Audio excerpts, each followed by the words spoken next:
Hi again, lovely people. This week I am back with another haul.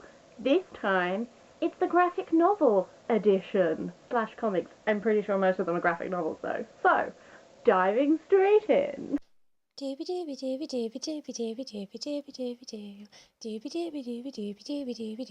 Sophie Vlogs. I've done a couple of videos on this channel with my friend Mark because he is really into his comic books and he really knows his stuff. He is also the co-host of my podcast, which is You Know What I Like podcast. I don't know why I'm doing this. I feel awkward like promoting things. But we also do a podcast called You Know What I Like where we talk about stuff that we like. He's super great. And he gave me a couple of comics for my birthday. One of which is also slightly related to Thought Bubble because it is Bitch Planet, which I know is quite well known in little graphic novel-y, comic-y circles. I learned about it at Thought Bubble last year. We went to the Gosh Comics panel, which was all about the best thing you've read this year, where people on the panel talked about the best thing they'd read all year, which was really great because I had very little prior knowledge, so I found out about stuff. And one person, can't remember who, but they were really singing the praises of this comic. And I said at the time, like, oh, that sounds really cool, I really want to check it out. So lovely human that he is, he bought it for me for my birthday. Are you non-compliant? Do you fit in your box? Are you too fat, too thin, too loud, too shy, too religious, too secular, too prudish, too sexual, too queer, too black, too brown, too whatever it is they'll judge you for today? You just may belong on Bitch Planet. I know nothing more than that, but I'm excited. And I also really love the colours. I've had like a little peek inside, and I quite like the art style, and I think I'm a little of buzz about it, so we're gonna just give it a shot. Mark also got me Ody-c by Matt Fraction and Christian Ward, which I am so ridiculously excited for. It is essentially a psychedelic retelling of the Odyssey with a lot of the genders flipped.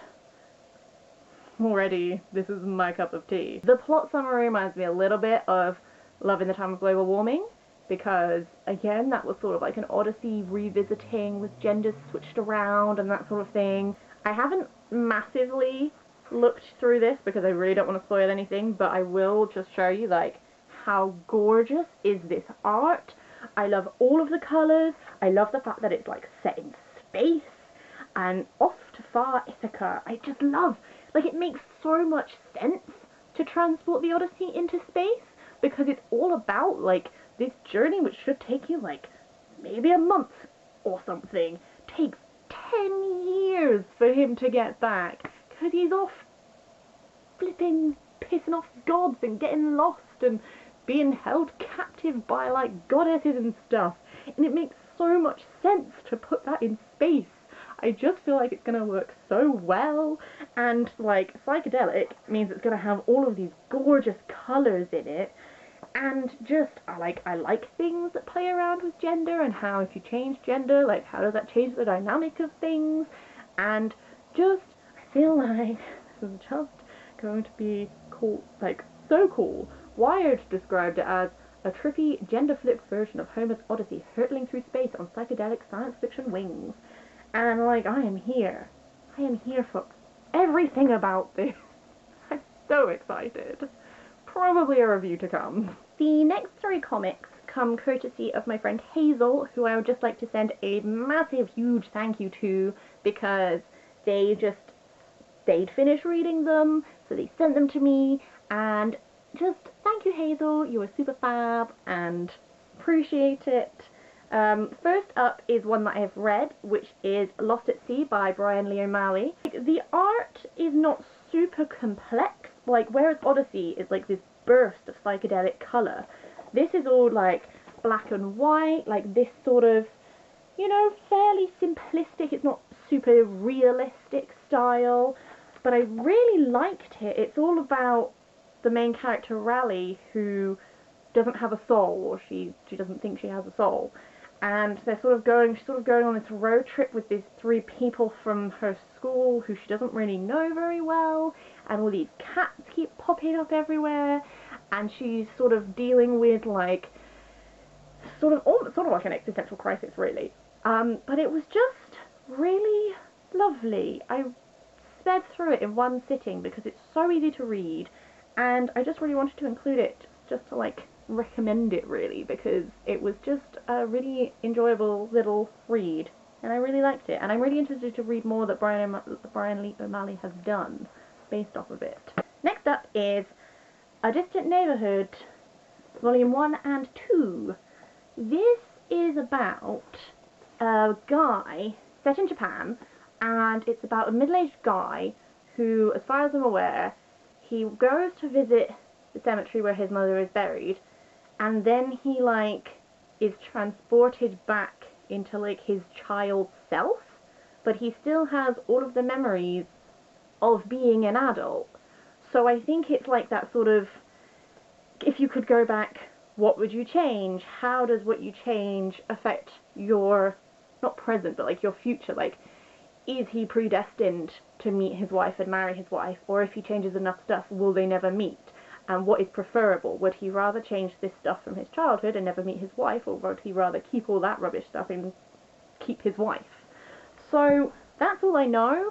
I haven't even, the art is all black and white, and I don't really have any more pre-knowledge of that. Just gonna sort of dip in.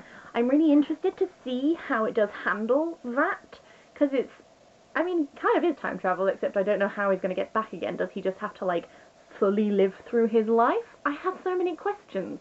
I'm so interested to see how it's handled. And how does he know what he's doing, how it's affecting his future? I just don't know, guys. But I'm interested to find out. The final book that Hazel sent me is Marzi, a Memoir by Marzena Sauer. I might have said that wrong. I'm very sorry if I have. And it's a sort of comic memoir, like a graphic novel memoir of her life growing up before the end of communism in Poland. So she is born in 1979, which is 10 years before communism ended in Poland. I don't really know a lot about that time period in Poland, if I'm being honest. So this should be really interesting to give me more knowledge and give me a point at which, if I want to learn more, I can sort of work off of this. So that should be really interesting. In a similar vein, I also got myself Persepolis. Cannot speak today, I'm very sorry. But this is a similar vein insofar as it's a graphic novel memoir, and this is about growing up in Iran, which is again another place that I don't have the best knowledge of the history of. So I'm hoping that like between both of these I'll be able to learn more about places which I haven't really learned about, that I probably should learn about, and just give me a little bit more awareness of life outside of my little bubble, you know. I think graphic novels are a really interesting way to do memoirs, and I've read Mary Talbot's memoir, Daughter of Her Father's Eyes, which is comparing her relationship with her father to James Joyce's relationship with his daughter, and that was really interesting, and that was a really good medium to use to tell that story.